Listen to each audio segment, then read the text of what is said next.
Now here's an interesting little lighting technique. If you have a photo and you want to add a lighting element to it that just wasn't there when you were actually shooting it, or if it's a shot you didn't actually shoot, but you still want to have that kind of cool lighting element in there, here's an easy, quick way to add a little bit more interest to your photos. Here I have a wedding shot of this young lady, and it's a really great shot, well lit, but I just want to have a little bit something more going on the background wall here. So in order to do that, I need to first extract the subject from the background. So I'm going to go ahead and get my quick select tool, and let's just zoom in here and just paint over the subject to get it selected. Now, don't need to worry too much about the lower area. We're going to be applying this effect to the upper area up in here around it, so I don't need to worry about getting the bottom area, the dress selected or anything like that. But let's just make sure we get a nice, good initial selection on the subject here, and we'll include these elements here. We'll zoom in here so we can actually see what we're doing here. And I use the magic wand tool and the quick select tool in conjunction with each other because they tend to work pretty well depending on what areas you're selecting. Notice sometimes I'm trying to deselect or add a selection to an area using the quick select. It's a lot easier just to try and get the magic wand tool and just kind of go ahead and just add it to it right that way. So like this little area right in here, right there, probably not critical in this example, but I'm going to go ahead and show you. If I grab the magic wand and then just remove that area from the selection, it gets a little bit cleaner than the quick select tool might have done otherwise. So the subject is selected, or at least the area of the subject we need to be selected is selected. So let's go to Refine Edge, and let's do some cleaning up of the selection with the Refine Radius tool, especially around the hair. So I'm going to go ahead and just paint in that area, and we get a nice clean selection of that hair area. I'm going to make that brush too small. Let's actually undo that. Actually go and cancel that and redo it. So I don't want that brush to be quite that big, so let's just make it a little bit smaller, and now we'll paint in that area of the hair. There we go. That's getting a little bit better. And let's get a little, clean up a little bit area here, some other area there. That looks like too bad. And I'm just going to bump up the radius layer just a little bit just to adjust around it, and even nudge up the contrast a little bit just to tighten up selection around the hair area there a little bit.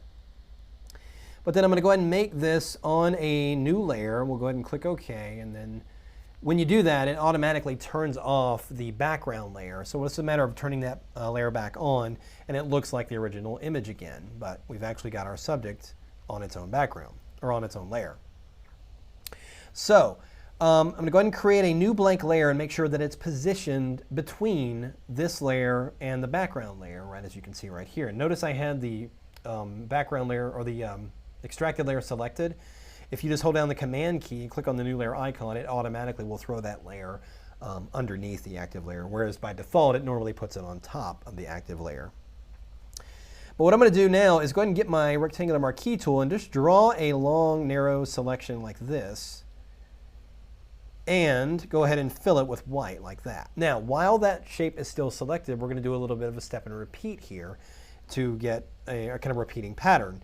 So I'm just going to Option Command T, or the Alt Control T on Windows, and then once it puts it in free transform, I'm going to go ahead and scale it down, or just move it down rather, with a little bit of space between it, and then press Enter, keeping the object still selected. Otherwise it will create each repeat on a new layer. You want to keep it on the same layer, so keep the object selected, Shift Option Command, and then press T over and over until you get a number of different repeats like this. Now notice, because the layer is positioned under the extracted layer, the shapes already appear to be behind the subject, which is good.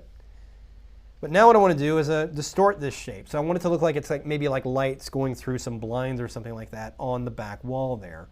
So I'm going to press Command T, and then this right click on the object, and let's choose Distort. And let's just go ahead and distort this shape like this, so we get those elements kind of like shining on that back wall there. Just press Enter, and there we go. Now I'm going to blend this with a blend mode. I'm going to change the blend mode to overlay, but then I'm also going to drop the opacity to around 75. Now it still looks like a graphic element that's just sitting behind the subject. Doesn't really look like light on there. Now the next point is obviously to blur the light, but I don't want to do a uniform blur over the whole thing. It won't look natural. I want to have it blurrier on one end, like it's a receding shadow effect, and then a little bit sharper on the other end.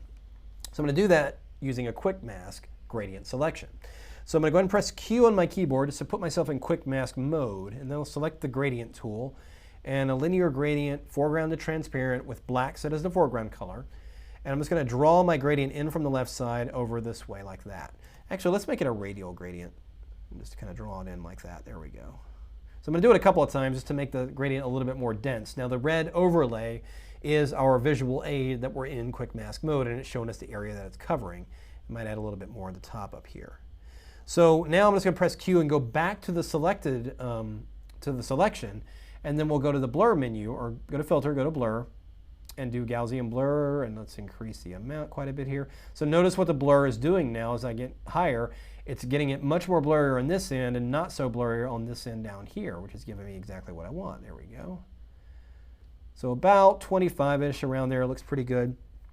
Now with that same selection that's active on there, you could go ahead and click on the layer mask icon and activate a layer mask. Well, actually, let's hold down the Option key when we do that, and that will mask out that area on this side here. Now, I don't want it to be that much because it's really kind of masking out all the blurring that we did just now. So let's open up the Properties panel and just drop the density of that mask just a little bit so that it shows me more of that effect there.